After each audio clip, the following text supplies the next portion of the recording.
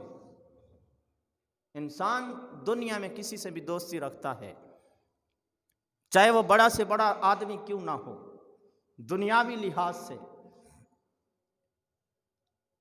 کتنا ہی دولت مند کیوں نہ ہو، اس کے کتنے ہی تعلقات کیوں نہ ہوں، اگرچہ وہ کسی ملک کا بادشاہ ہی کیوں نہ ہو، لیکن اس سے جو دوستی ہوتی ہے وہ اگر زیادہ وفا کر جائے تو وہ یہ کرتا ہے کہ جب اس کے دوست کا انتقال ہوتا ہے نا، اس کی میت اٹھتی ہے، وہ میت میں شامل ہو جاتا ہے، اس کا جنازہ پڑھتا ہے، جنازہ اٹھا کر قبرستان تک لے جاتا ہے، قبرستان میں جا کر اس کی تدفین کرواتا ہے، تدفین کرنے کے بعد مٹی اوپر ڈال دیتا ہے، اور زیادہ ہی اس کو جب غم لگتا ہے تو 2 آنسو نکال لیتا ہے۔ بس یہی کچھ کر سکتا ہے نا دنیاوی دوست یہی کچھ کر سکتا ہے، آگے تو کچھ نہیں کر سکتا۔ آگے تو میت کے والدین سب سے زیادہ محبت کرتے ہیں اس سے، لیکن وہ بھی وہاں تک رہتے ہیں جہاں تک قبر ہے، قبر سے باہر جو کچھ کر سکتے تھے، اس کے علاوہ آگے وہ جانے اور میت جانے، یہی ہوتا ہے نا۔ لیکن مولا یہ جو تیرے دوست ہیں جن پر تو نے انعام فرمایا، اگر ہم ان کے ساتھ ہو جائیں تو یہ دوستی کہاں تک نہیں پائیں گے۔ رب فرماتا ہے اگر ان کے ساتھ دوستی کر لو گے نا، یہ دنیا میں بھی تمہارے بڑے وفادار دوست رہیں گے، دنیا میں بھی جب کبھی تم پر مشکلات آئے تم ان کو آواز لگانا، یہ تمہاری مدد کے لیے پہنچ جائیں گے۔ اگر یہ دنیا سے رخصت ہو جائے، انتقال ہو جائے، منتقل ہو جائیں عالم برزخ کی طرف، قبر کی طرف، تو پھر ان کی دوستی ختم نہیں ہوتی۔ اگر تو قبر میں چلا جائے، وہاں بھی کوئی پریشانی آ جائے، ان کو آواز لگاؤ، یہ وہاں بھی مدد کے لیے پہنچ جاتے ہیں۔ مولا اگر قبر کی بات ہے چلو وہاں پہنچ جاتے ہیں، عالم آخرت، عالم محشر میں پھر کیا دوستی ان کی کام آتی ہے؟ رب فرماتا ہے جو میرے دوست ہیں، میرے ولی ہیں، میرے دوست ہیں، ان کی دوستی ایسی ہے کہ محشر میں بھی جس پر بھی ان کی نگاہ پڑے گی، یہ ان کی بخشش کے لیے، شفاعت کے لیے دعا کرتے ہیں۔ آپ کی توجہ نہیں ہے شاید، محبت سے کہہ دیں سبحان اللہ۔ یہ آخرت میں، قبر میں کیسا ساتھ نبھاتے ہیں؟ اگر آپ کی توجہ ہے، آپ سماعت فرما رہے ہیں، تو پھر بتائیں کہ قبر میں ساتھی کیسے بنتے ہیں؟ محبت سے کہہ دیں سبحان اللہ۔ ولی اللہ، اللہ کا دوست، اللہ کا پیارا، جب وہ دعا کے لیے ہاتھ اٹھا لیتا ہے، دعا کے لیے ہاتھ اٹھا لیتا ہے، تو پروردگار ان کے ہاتھوں کو لٹاتا نہیں۔ بعض سیرت نگاروں نے لکھا ہے کہ اگر اللہ کا ولی ہاتھ اٹھا لے تو رب کائنات اپنے دوستوں کی دعا کی وجہ سے پہاڑ کو بھی ہٹا دیتا ہے۔ محبت سے کہہ دیں سبحان اللہ۔ قبر میں کام کیسے آتے ہیں؟ مشہور ترین واقعہ ہے، اس کو بہت سارے سیرت نگاروں نے بھی لکھا ہے، لیکن وہاں ان لوگوں نے بھی لکھا ہے جو ان چیزوں کا انکار کرتے ہیں، مانتے نہیں ہیں۔ مولوی کا نام ہے مولوی اشرف علی تھانوی، کتاب میں لکھا ہے افادۃ الیومیہ، اس میں لکھتے ہیں یہی واقعہ کہ حضور غوث اعظم رحمۃ اللہ علیہ آپ کا جو خدمت گزار تھا، کپڑے دھوتا تھا، کیا کرتا تھا؟ دھوبی تھا۔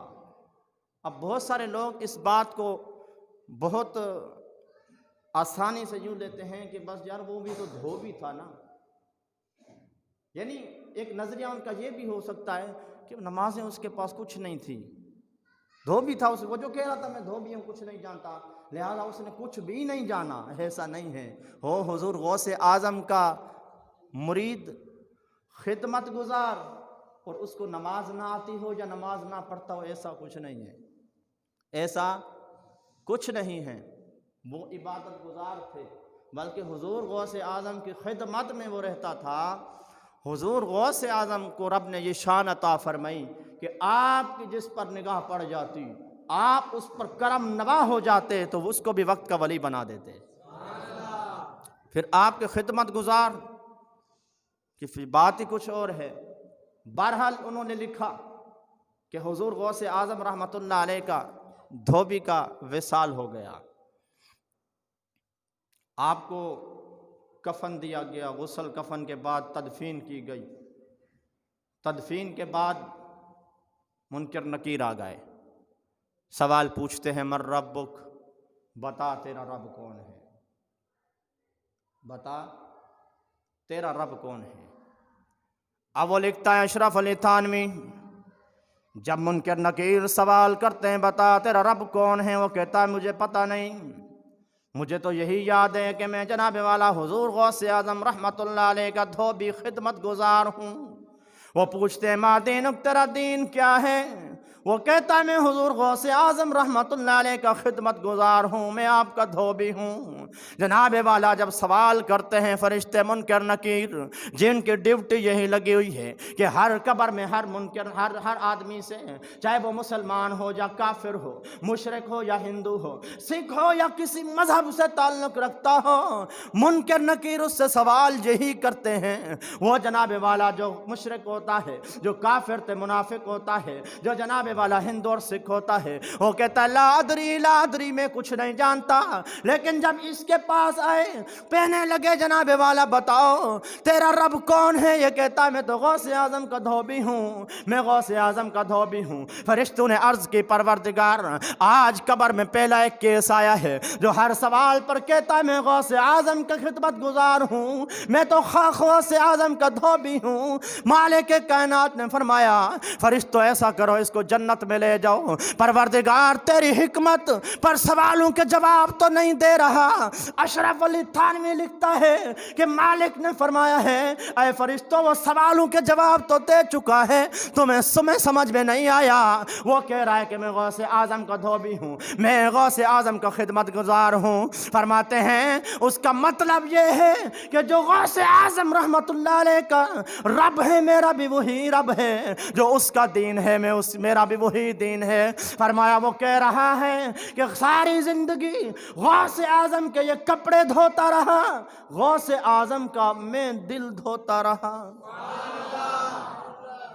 غوث اعظم کا میں دل دھوتا رہا۔ جناب والا جب آپ اس مشکل میں ہیں تو پیر باہو رحمت اللہ علیہ فرماتے ہیں، آپ فرماتے ہیں کامل مرشد ایسا ہووے جیرا دھوبی وانگن چھٹے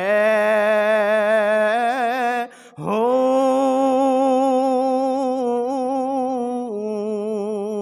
میلیاں نو کر دے وے چٹا تے ذرا میل نہ رکھے ہو،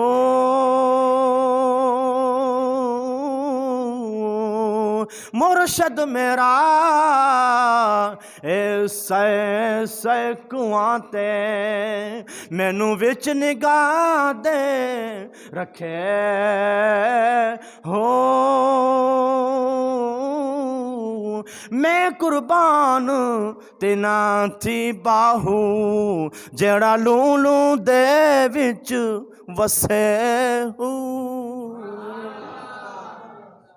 حضور غوث اعظم رحمت اللہ علیہ مالک کائنات نے آپ کو بڑی شان عطا فرمائی، بڑی عظمت عطا فرمائی۔ حضرت پیر مہر علی شاہ رحمت اللہ علیہ لکھتے ہیں آپ فرماتے میرا بچپنا تھا، میں اپنے مدرسے میں پڑھ رہا تھا، استاد سلطان محمود کے پاس پڑھ رہا تھا۔ فرماتے ہیں بچپنا تھا، مدرسے میں بیٹھے ہوئے تھے، ایک اللہ کے نیک بندے آئے ہیں، جب وہ داخل ہوئے سارے شاگرد کھڑے ہو گئے، سارے طلباء کھڑے ہو گئے آپ کے ادب کے لیے۔ حضرت مہر علی شاہ رحمت اللہ علیہ فرماتے ہیں میں کھڑا نہیں ہوا، میں ان کے ادب نہیں نہیں کیا میں نے۔ وہ کہنے لگا اے بچے، سارے بچے کھڑے ہو گئے ہیں، سب مجھے جانتے ہیں، آپ کھڑے کیوں نہیں ہوئے؟ آپ فرمانے لگے بس میں نہیں کھڑا ہوا۔ وہ کہنے لگے کہ میں ابھی جناب والا میرے پاس ایک قصیدہ ہے، میں حضرت قصیدہ غوثیہ کا جناب والا عامل ہوں، میں ہر روز قصیدہ غوثیہ پڑھتا ہوں، میں ابھی وہی پڑھتا ہوں تو خود ہی کھڑا ہو جائے گا۔ آپ فرمانے لگے اے بزرگو تم مہربانی کرو، جلدی کرو، تم قصیدہ غوثیہ پڑھو، میں قصیدے والے کو بلا لیتا ہوں۔ تم قصیدہ پڑھو اور میں قصیدے والے کو بلا لیتا ہوں۔ محبت سے کہہ دیں سبحان اللہ۔ اس بزرگ نے قصیدہ پڑھنا شروع کر دیا۔ قصیدہ پڑھتے پڑھتے پیر مہر علی شاہ رحمۃ اللہ علیہ بغداد کی طرف منہ کر کے فرماتے سن فریادہ او پیران دے او پیران تے میں عرض آواں کہ نو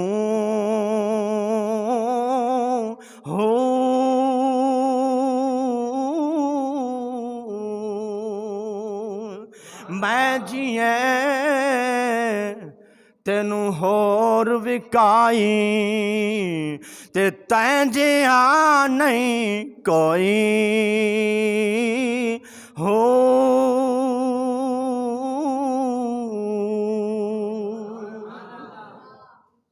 حضور غوث اعظم رحمۃ اللہ علیہ مالک نے آپ کو بڑی ہی شان عطا فرمائی۔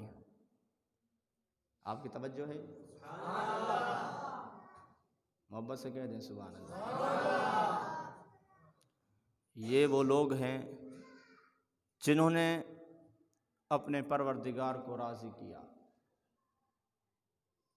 عبادت کر کے، ریاضت کر کے، ہر طرح سے ایسا منایا رب کو کہ بس یہ التجا کرتے ہیں، مالک ان کی دعاؤں کو قبول فرما لیتا ہے، مالک قبول فرما لیتا ہے۔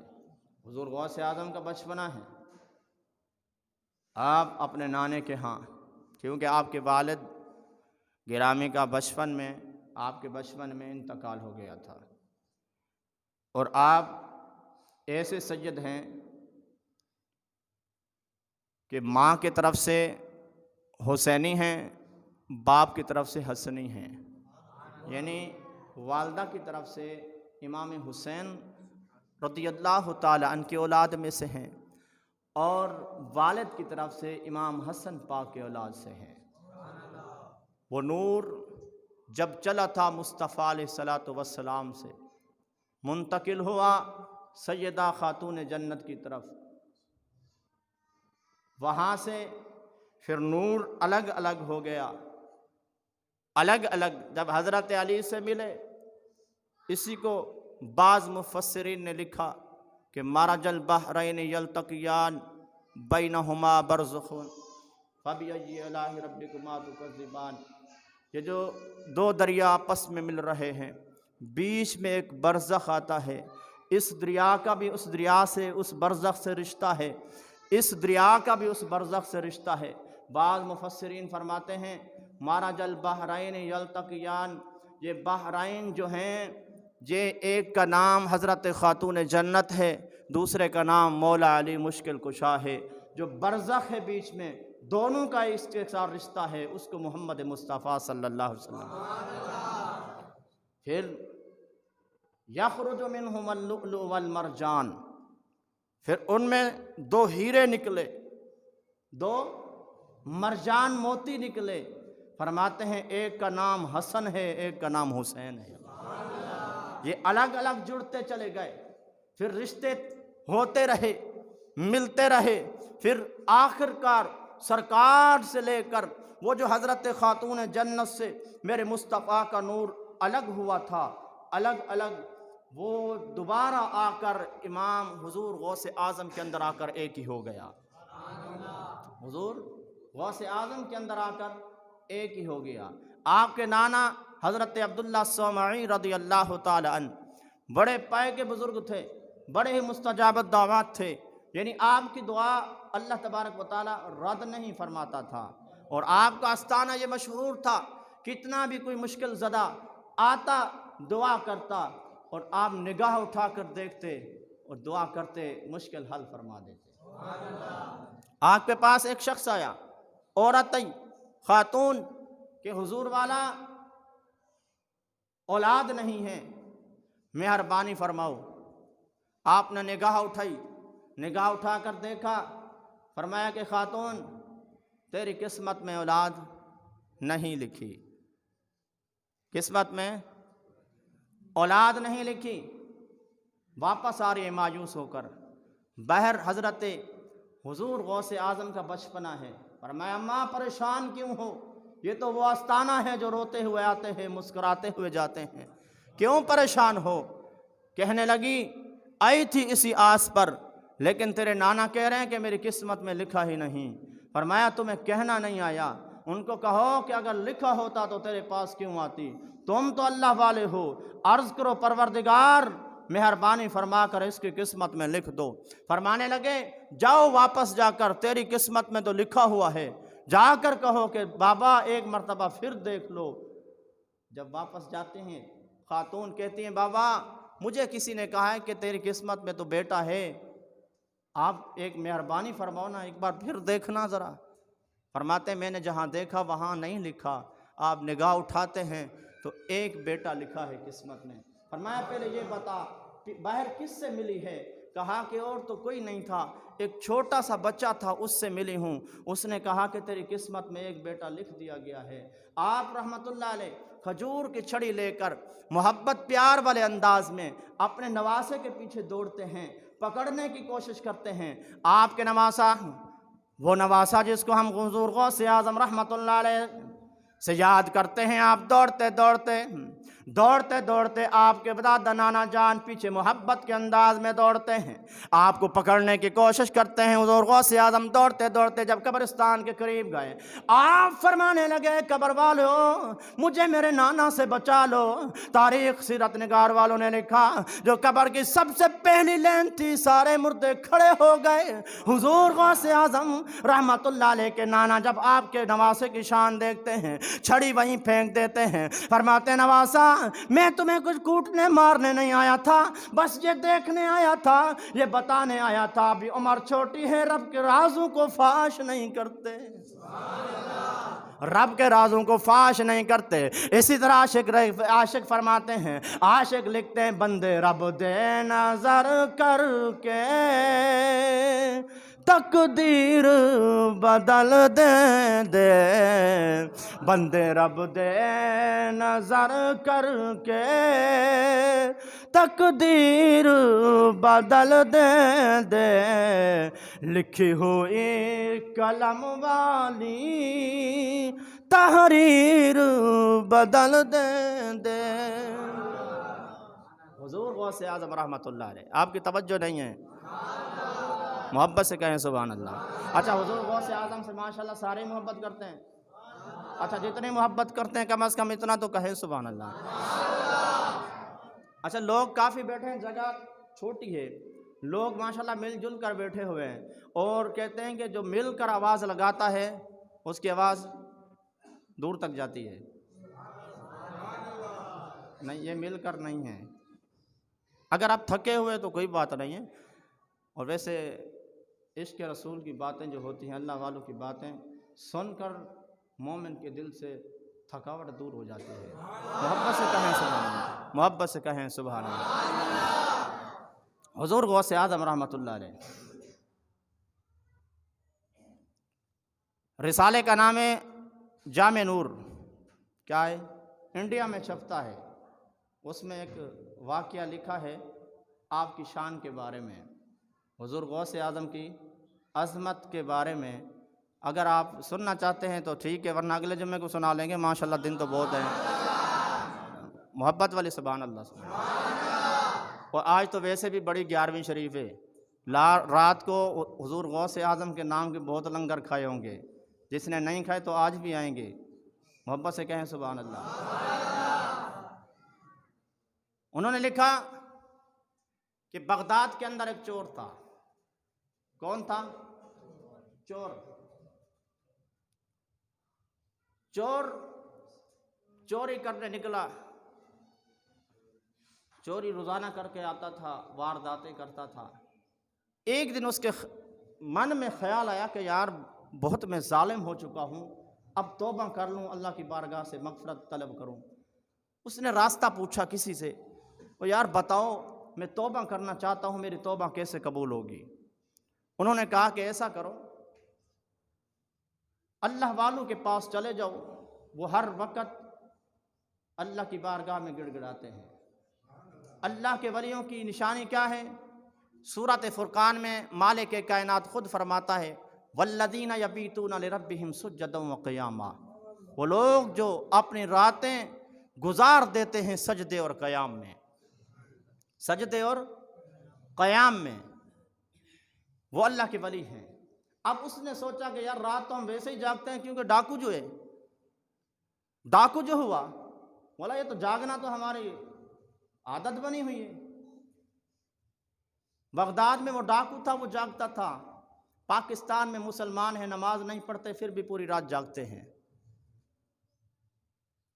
جو نماز نہیں پڑھتا نا، سمجھ لو وہ بھی دین کا ڈاکو ہے، اپنی قسمت کا ڈاکو ہے، اپنی قسمت کو برباد کر رہا ہے۔ 11ویں 12ویں منانے سے نمازیں پوری نہیں ہوگی، نماز تو پوچھی جائے گی۔ یہ سیرت جو سنتے ہیں اولیاء کی، صحابہ اکرام کی، اس کا مقصد کیا ہوتا ہے کہ لوگوں کو جمع کر کے لنگر کھلانا؟ نہیں، اس کا مقصد یہ ہوتا ہے کہ اللہ والوں نے جو ہمیں سبق دیا ہے کہ لوگوں نافرمانی خدا کی چھوڑ دو، اللہ کی بارگاہ میں آ جاؤ، مالک کائنات تمہیں بھی شان عطا فرما دے گا۔ محبت سے کہہ دے سبحان اللہ۔ اچھا میں نے یہ نوٹ کیا، جب بھی نماز کی بات کی جائے لوگ ٹھنڈے ہو جاتے ہیں، یار پھر وہیں آ گئے، یار نماز پڑھا کرو۔ پڑھیں گے؟ حضور غوث اعظم سے محبت کون کون کرتا ہے؟ آج کل تو ویسے لاک ڈاؤن چھٹی ہے، پھر وہی مصیبت حکومت یہ بتا رہی ہے کہ آ رہی ہے۔ لاک ڈاؤن چھٹی ہے، 6 بجے دکان بند ہو جاتی ہے، چلو یار جتنا بھی رش ہو تم 7 بجے تو گھر پہنچ جاتے ہو نا۔ 7:30 مسجد میں عشاء کی نماز ہوتی ہے، کم از کم عشاء کی نماز تو مسجد میں جماعت کے ساتھ پڑھ سکتے ہو اپنی مسجد میں؟ نہیں پڑھ سکتے؟ پڑھ سکتے ہیں۔ فجر کے بعد ویسے بھی جلدی اٹھنا ہوتا ہے کیونکہ آپ کو دکان جلدی کھولنا ہے، تو آپ اب مسجد میں 6:30 بجے نماز ہو رہی ہے، 6:30 بجے نماز ہو رہی ہے۔ لاک ڈاؤن چھٹی ہے، آپ جو ہے آپ کی تھکاوٹ بھی دور ہو جاتی ہوگی، کم از کم زیادہ نہیں تو مسجد فجر میں مسجد کی نماز، مسجد کی صفوں میں زیادہ ہی نہیں تو نیچے والا صحن تو بھرا ہوا ہونا چاہیے۔ اور یہ کون بھرے گا؟ نماز پڑھیں گے، نماز کی پابندی کریں گے؟ دیکھ لو مسجد میں بیٹھے ہو، انشاءاللہ اللہ تبارک و تعالی ہمیں نماز کی پابندی کرنے کی توفیق عطا فرمائے۔ جامع نور کے اندر لکھا، وہ چور، اس کو جب بتایا گیا کہ اللہ والوں کے پاس چلے جاؤ، وہاں توبہ کر لو، آپ کی توبہ قبول ہو جائے گی۔ اس نے کہاں ملے گا؟ کہا کہ اللہ والے وہ ہوتے ہیں جو رات کے آخری پہر رات کو جاگتے ہیں، تہجد پڑھتے ہیں۔ اس نے کہا میں بھی ویسے جاگتا ہوں۔ چل رہا تھا، نکلا اللہ والوں کو ڈھونڈنے، چلتے چلتے دیکھا کہ ایک چور مل گیا، وہ چوری کر کے گٹھا سر پہ رکھا کے آ رہا تھا۔ اس نے کہا بھئی تہجد کا وقت ہے، یہی اللہ کا ولی ہے، اس کے قدم پکڑ لیے۔ کہا کہ حضور والا مجھے اپنا مرید بنا لیجئے، آپ میرے مرشد ہیں۔ اس نے کہا بھائی میں چوری کر کے آ رہا ہوں، یہ کیا مسئلہ ہو گیا جس نے بیچ میں روک لیا؟ اب اس کو اپنا خطرہ تھا، جان کا کہ اگر اس نے زیادہ دیر لگائی کہیں میں پکڑا نہ جاؤں، پیچھے والے آ نہ جائیں جن کی چوری کر کے۔ اس نے کہا یار چھوڑ، اچھا چل میں تیرا مرشد ہوں، وہاں جا تو سجدے میں گر جا، جب تک میں تمہیں سجدے سے اٹھنے کا نہ کہوں سر سجدے سے نہیں اٹھانا۔ وہ جا کر سجدے میں، وہ بھی چور، مرید جو بن رہا ہے، جو مرشد جس کو سمجھ رہا ہے وہ بھی چور۔ اور یار اس وقت چور تھا چور، اس نے حقیقت بتائی کہ میں چور ہوں، میں پیر نہیں ہوں۔ آج کل بہت سارے پیر بن کے بیٹھے ہوئے ہیں۔ کہا کہ میں جی چور ہوں، کہا کہ جی سجدے میں سر گراؤ، رکھ دو جب تک میں نہ کہوں سر سجدے سے نہیں اٹھانا۔ وہ چلا گیا، وہ جان چھڑا کر چور جس نے لوٹا ہوا تھا۔ اب وہ جناب وہ دوسرا جو توبہ کے لیے رکھا ہوا اس کا سر، ایک دن گزر گیا، صبح ہو گئی، پھر شام ہو گئی، دوسری تیسری رات حضرت خضر علیہ السلام کو مالک نے اس کے پاس بھیجا، اور خضر جا اس کے عقیدے کو دیکھ، مرشد کے ہاتھ پر بیعت کر کے چور کے ہاتھ پر مرشد مان کر اس کے کہنے پر سر سجدے میں رکھا ہوا ہے۔ 3 دن 3 راتیں گزر گئی، جا اس کو اٹھا۔ حضرت خضر علیہ السلام جاتے ہیں، کہتے ہیں اوے بزرگوں اٹھ جاؤ۔ کہا کہ تم کون ہو؟ کہا خضر۔ کہا کہ میں نہیں اٹھوں گا، مجھے مرشد سجدے میں رکھ کے گئے ہیں۔ کہا کہ یار وہ چور تھا، مرشد نہیں تھا۔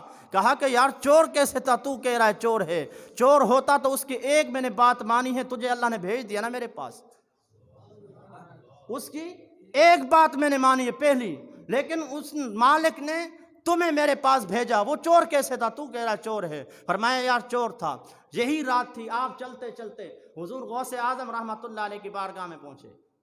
اب وہ جو چور چوری کر رہا تھا، جو سجدے میں گرا کر گیا، دوسری رات آئی، وہ چوری کے لیے نکلا، حضور غوث اعظم آگے جا رہے ہیں، آپ کو جبہ پہنا ہوا ہے، دستار سر پر ہے، آپ کے بارے میں آتا ہے 70,000 کی دستار ہوتی تھی آپ کی دستار۔